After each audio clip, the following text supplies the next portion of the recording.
Parker Forcell is with us to tell us a little bit about the upcoming Midwest Music Fest. And Parker, thanks for taking some time out of your busy schedule to be here today. Yeah, thanks for inviting me.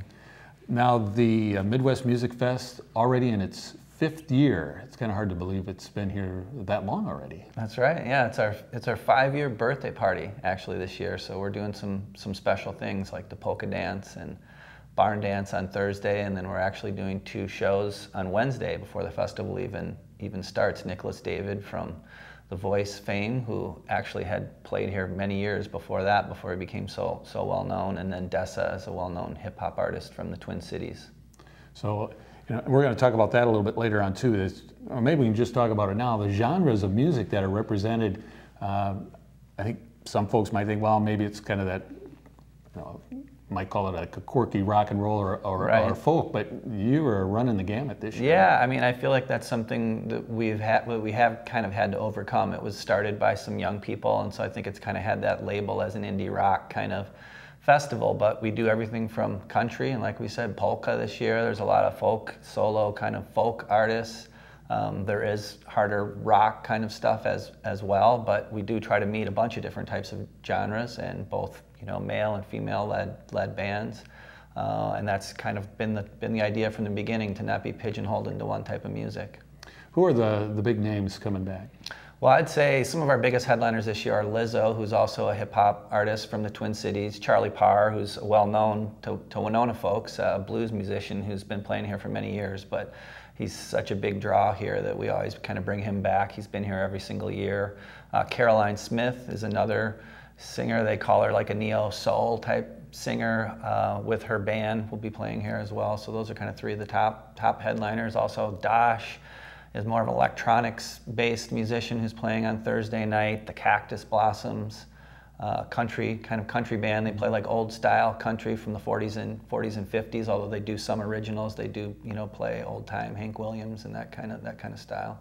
I guess there's a drawback to it. It's hard to take in every show. That's right. You kind of got to get into that. I mean, that's part of what is fun for us, is people having to look at the schedule and be like, man, how am I going to, those are both at the same time. And we do a little bit of offsetting the sets to some extent so that people actually could watch half of a show. And because many of these venues are only a couple blocks apart, you can actually go and see the second half of another show. So they aren't all timed to be at exactly the same time, purposefully.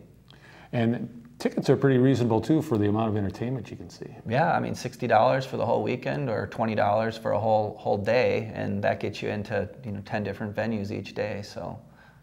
And the venues, can you just name a couple of those off for us? Yeah, I mean everything from the theaters like the Masonic Temple or the Winona Arts Center, to several of the bars in town, Broken World Records, the Mason Jar, Ed's No Name. We're doing a big tent stage down on the river, which is the first time we've ever done that. So that's going to be in the parking lot next to the boathouse there on the west end of Levy Park.